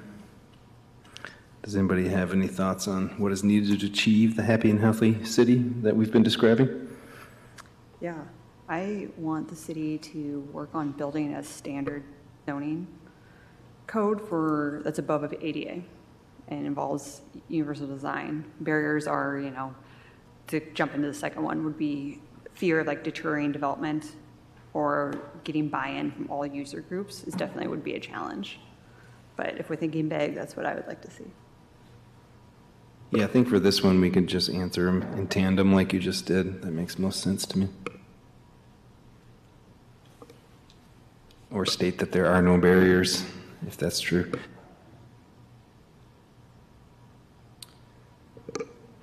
I said we need money, and the barrier is a lack of money. Nice But also like vision and leadership. So having, as we work through this process, having people and having a clear vision of where we're going, and then various people to lead the processes through to fruition, I think. And public education, I think, a lot of folks don't always understand how we're getting places, or why we're doing, why are we going on road diets? Why are we putting in bike lanes? And having a little more public education around those issues, so people understand that vision a little more clearly, and that the ultimate goal is this happy and healthy community, and here's one of the ways we're getting there. So yeah, I guess just more education around that type of thing. I thought about that too with the road dieting, and I'm sure that in the Imagine Kalamazoo 2015, that was something that people brought up a lot, is like safety and bikeability and traffic, congestion, exhaust, those sorts of things. But then when they happen, it's like these are the things that people wanted, but then when they're happening, there's also some bristling too, and probably some of that is just like a natural aversion to change.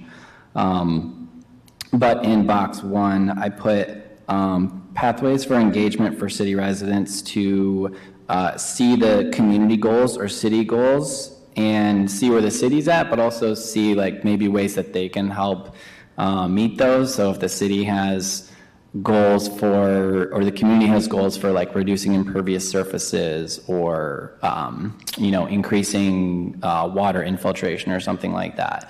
Maybe they can see how the city is working on that, but if there's somebody who, maybe they're a tenant, they could talk to their landlord, maybe you have a house and you could contribute to that and say, hey, I did, whatever it is, 500 square feet, and see how that, action can contribute to the overall goal. I think would be really cool, because I know that the city has a lot of sustainability goals, and I'm not super familiar with that, so maybe there already is a pathway as far as what's on paper right now, but so that it's kind of holding both partners accountable. You need a supportive citizens for the city, and then a receptive, government to kind of take that in and act on it too, which I think we have a lot of, but.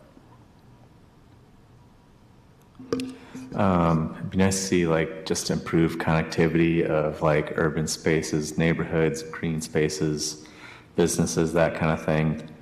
I was hearing about the Edison, there's not really any green space.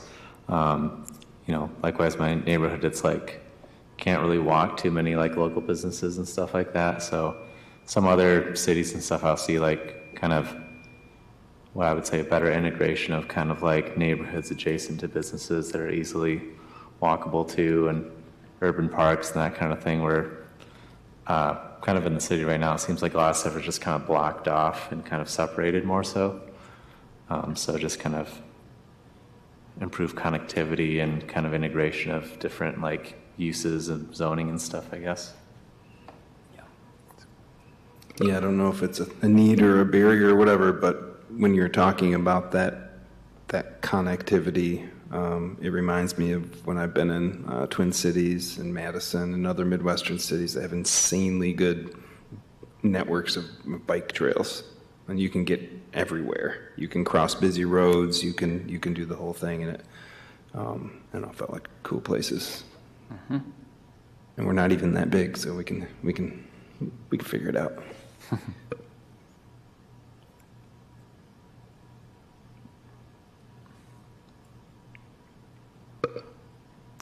Any other comments on activity C? All right, sounds like we're moving on to activity D. Let her rip.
Okay, let's talk about this one. So, yeah, does anybody have any ideas about what role the community has instead of just asking the city for things? What does the community have to offer?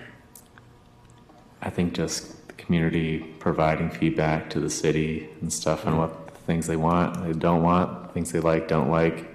I mean, I kind of think about the NFP board and how critical the community was with the establishment of that. I remember before it was officially a thing, you know, people were coming to public meetings by the hundreds, I think, and kind of voicing their opinion and that they valued city natural areas and kind of a balance of, you know, conservation and such. So, you know, that was kind of a bright spot, I guess, with kind of the development of the NFP, and it's cool to see it kind of work in those kind of ways. Yeah, I second that. I think the most important thing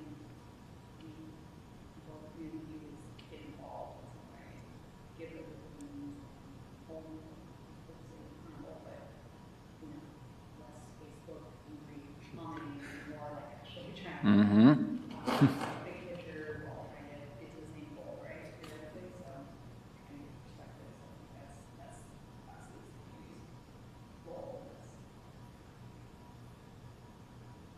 Yeah, and I think amongst whether it's neighborhoods or whatever, however people congregate in their community,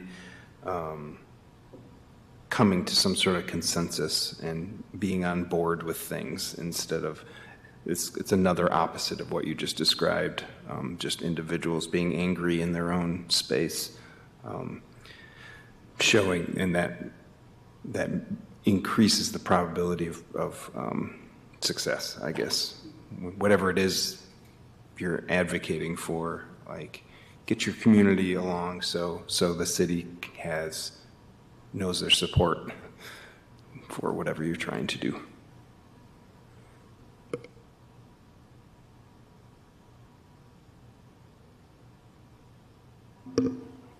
I don't know if it's like the right answer for this question, but just kind of thinking on like an individual level, just like, be the change that you want to see in the community. So if you want things to be a different way, try to see how you can help as yourself kind of get towards that, what you want it to be in the future.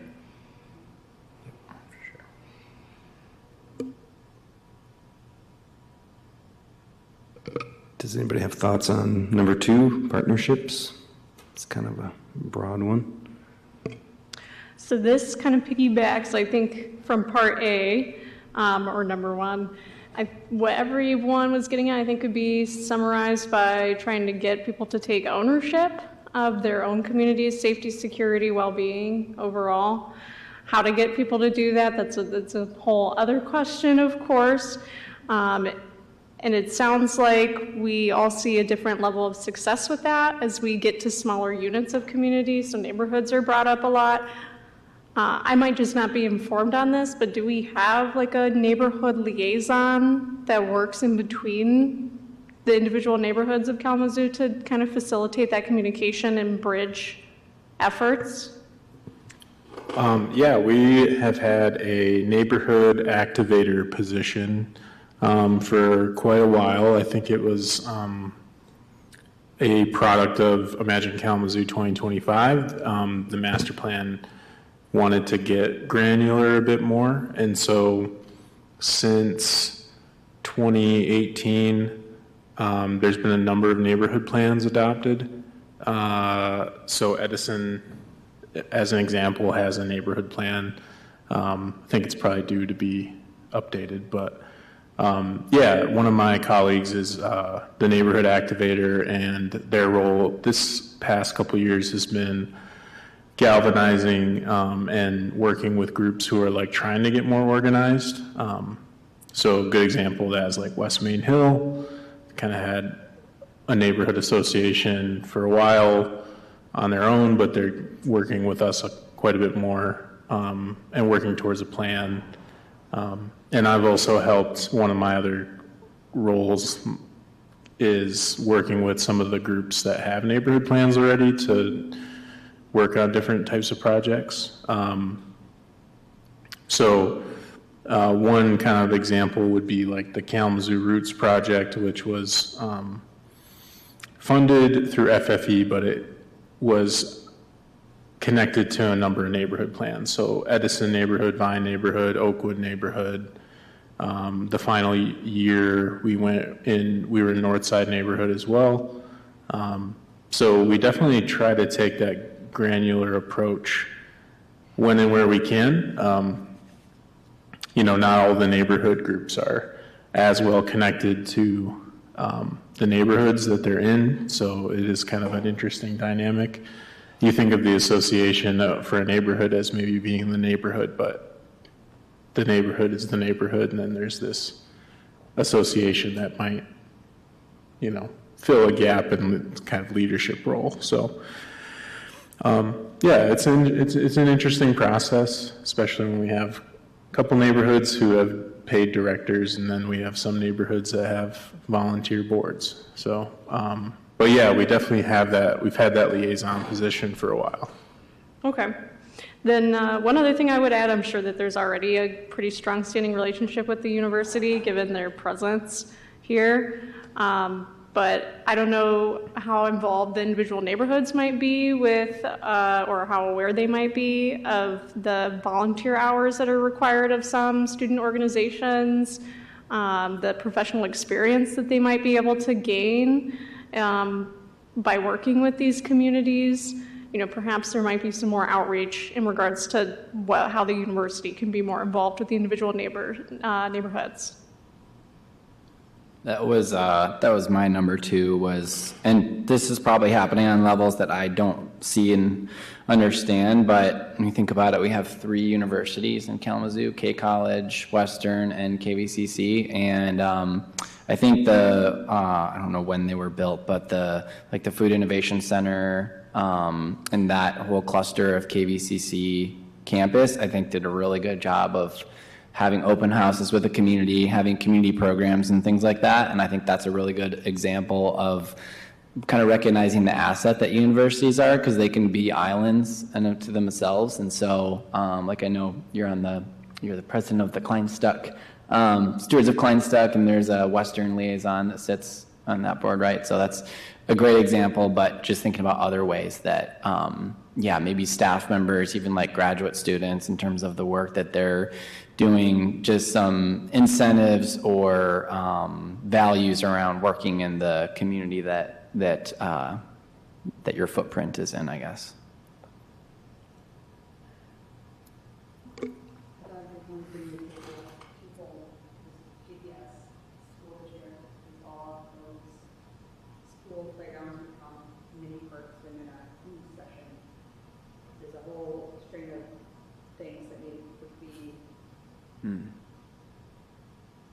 Worked out because the school districts don't necessarily fall under traditional zoning requirements. But building a relationship and maybe just a partnership would be important. And then also with like the touching communities, like Portugal, for example, and Portage, maybe there seems to be a lot going on in Portage with trying to connect to their trail system and stuff. So maybe improving on that, maybe bringing those people as well. Yeah, and if you guys aren't aware, we do touch base with those communities more so with the transportation piece, with the Kalamazoo Area Transportation Study. That's our MPO Metropolitan Planning Organization, and they're kind of the keeper of the keys for some funding for street improvement projects. But they hold technical committee meetings that are open to the public down at the Metro offices. I think monthly there's subcommittees, and planning staff and city engineering staff are there talking about our projects, and it's cool to be in that environment. You'll see it like Ashtemo and different smaller units of government with their representatives there that can speak to some shared issues or maybe ways to collaborate. And I think some of those partnerships are growing. We've started to, at least the planning staff at some level have started to talk a little bit more with like parks staff at Portage. And so I think the more we can, like you guys were saying, collaborate, the better. We also have been able to connect like groups, like the neighborhood groups, as an example, the Stewart Neighborhood Association, connecting them with the county parks so they can work together on some shared like maintenance of the KRVT as it goes through the neighborhood or on the edge of the neighborhood. So yeah, I think there's a lot of that kind of thing going on. And for example, Mitch mentioned what's greening the vine, is that what it's called? Reforest Vine. Reforest the Vine. So that's greening Detroit. That's right. Reforest Vine, you get some support and cooperation from the city. You have to interact with them, right? And we've also there's a group of us, which I think we're called the Oak Alliance of Kalamazoo, I don't know, been working on some native plantings in Westnedge Park and have gotten phenomenal support from the city and enthusiasm too. That was the first part. So those are just two things I've touched on recently, and I think there's a lot of that going on. And from what I've seen, the city's been really supportive of, hey, you want to do something to make some aspect of this community better? What can we do to help? And in my case, it's you can put some mulch down and you can water for like a couple weeks or whatever, like that kind of stuff. And nobody was very supportive. Yeah, they were. I think there are significant challenges when it comes to community engagement and bringing everybody into the conversation. And I'm thinking about things like I personally believe that free childcare should be provided at public meetings to encourage people who can't come and feel like they are not welcome because, their kids would be making noise right now while we're sitting here. And I think there are a lot of examples of things like that relate to transportation or just kind of meeting people where they are. And I know that work has been done there, but I think we have a long way to go. And as we continue to work through the 2035 planning process, I think it's critical to, whether that's providing childcare at public meetings in public places, or whether that's taking these sorts of exercises to, large employers that have a cross-section of people in the city in a place where they could do an exercise like this on their lunch break or something like that. Because I think that we do continue to have a significant gap between people who have the flexibility of time and the ownership of their time to be able to do what we're doing right now as we sit here, and those who don't. That's activity E. You just started it, I think. I jumped ahead. Was that a segue? Perfect segue.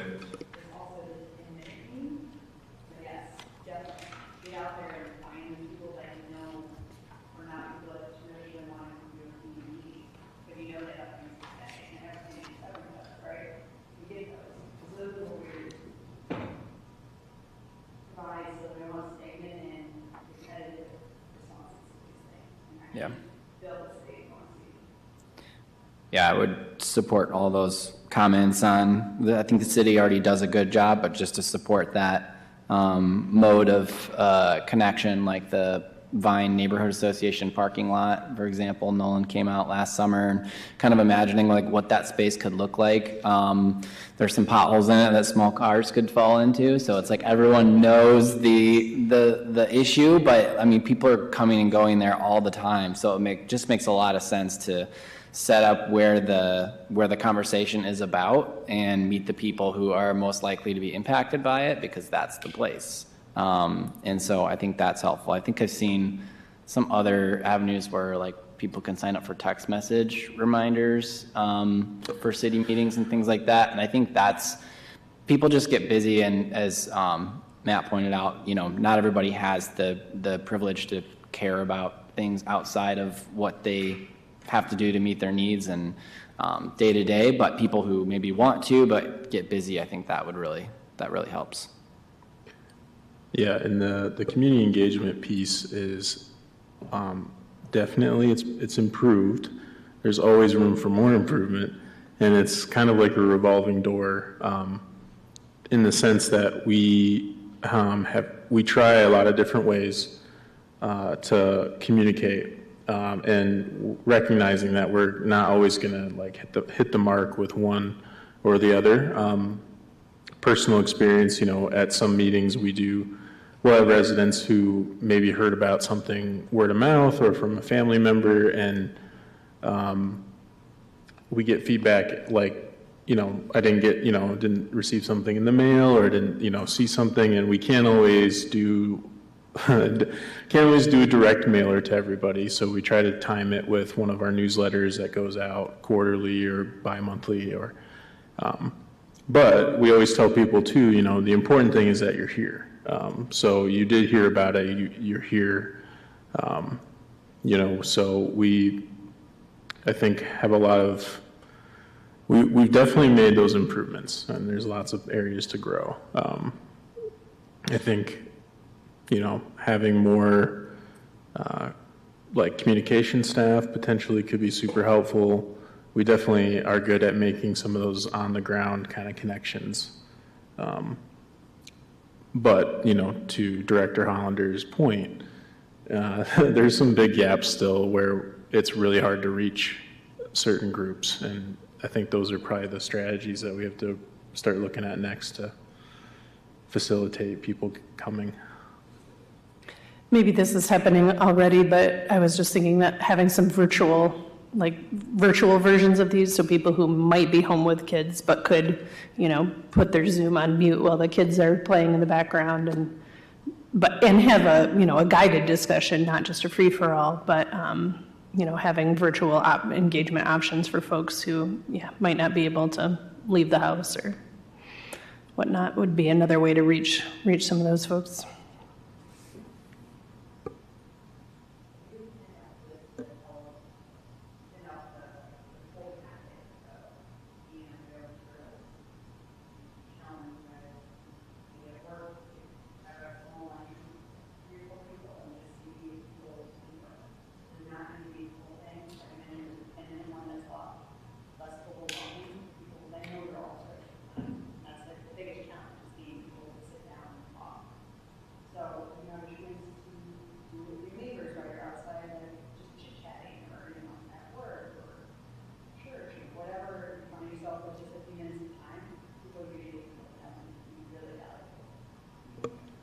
And there's a couple printed copies too, so if you want the on-the-go kit, I did print a couple copies.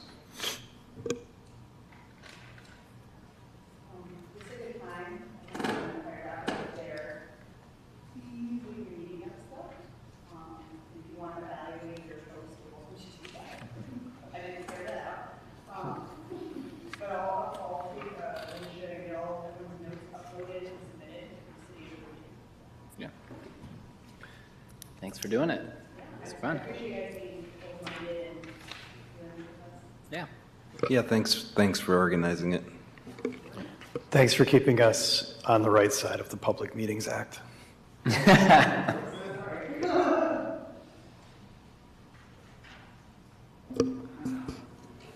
All right, well, yeah, thank you. I think we're done with that now. So item G, unfinished business. Looks like there is none. Staff reports and updates? No one? Yeah, not much to report at this point. I have been working and hopefully we'll have a draft copy for our next meeting, the NFP guide, to get some initial feedback on. That's kind of been work I somehow managed to do like in bursts every quarter. So every quarter I seem to get another big chunk done. But, reminder that guide is going to be like public facing, going to be kind of focused on developers, but it's also going to have some examples of like a residential development or a process of administrative approval or what it might be to have to like, maybe I need a variance. What's that look like? And so, it's just another useful tool that is available. So hoping to have that for the next meeting, catching up on reporting, getting the report together kind of for an end of year, maybe January type, report out on what 2024 looked like in terms of projects that came through and kind of looking back in the past since 2019. Yeah, 2019 when NFP was approved in phase 1. And then final thing is, I know it's not 2025 yet, but probably at the next meeting you'll have the ability to react to the 2025 meeting schedule. And just, preliminary kind of looking at schedules ahead into early 2025.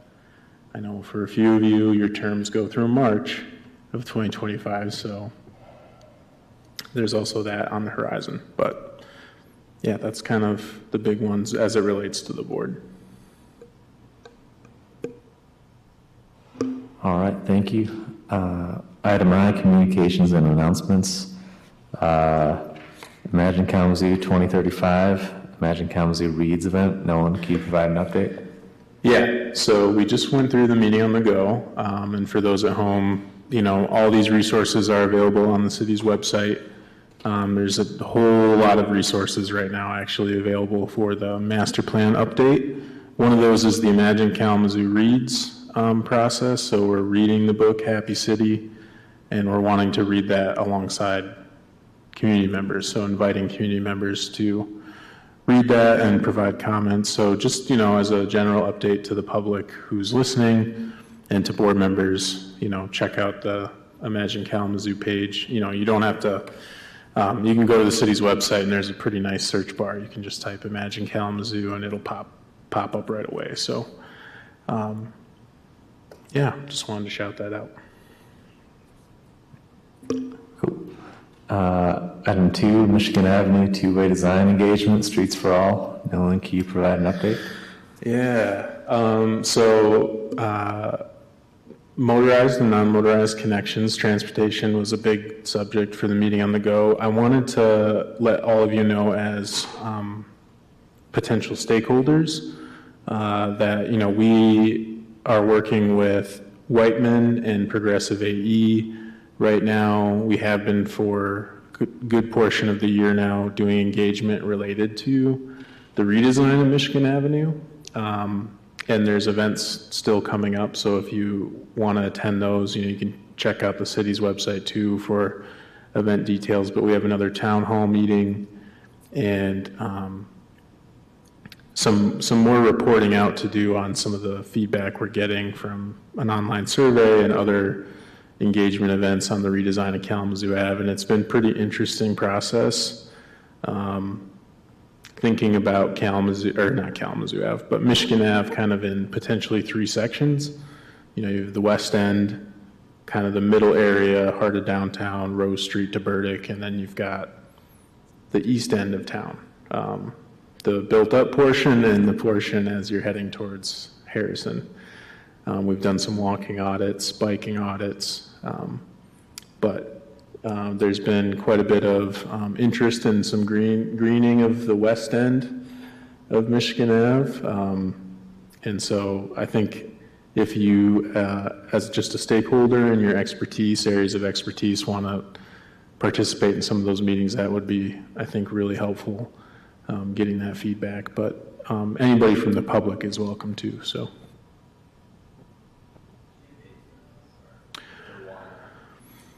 I can get dates to everybody, but there are calendar holds online right now too. I think we have some calendar holds either on our Facebook page or the city's main community calendar. And for those listening, we have a community calendar online. We also have a boards and meetings calendar. So, but that should be available. Participation's been pretty good. So, yeah, love to see more people there, though. All right, thank you. Any communications or announcements from NFP board members?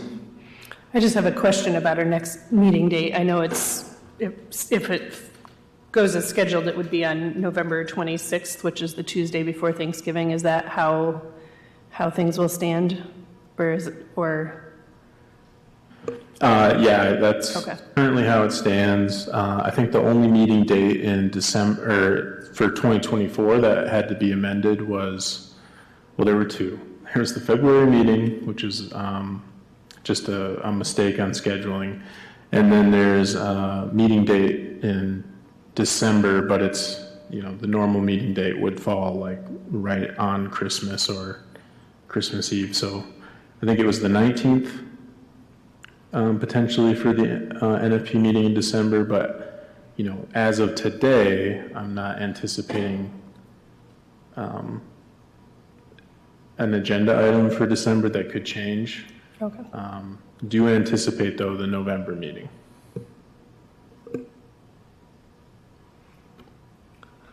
Anything else from board members? All right, adjourned.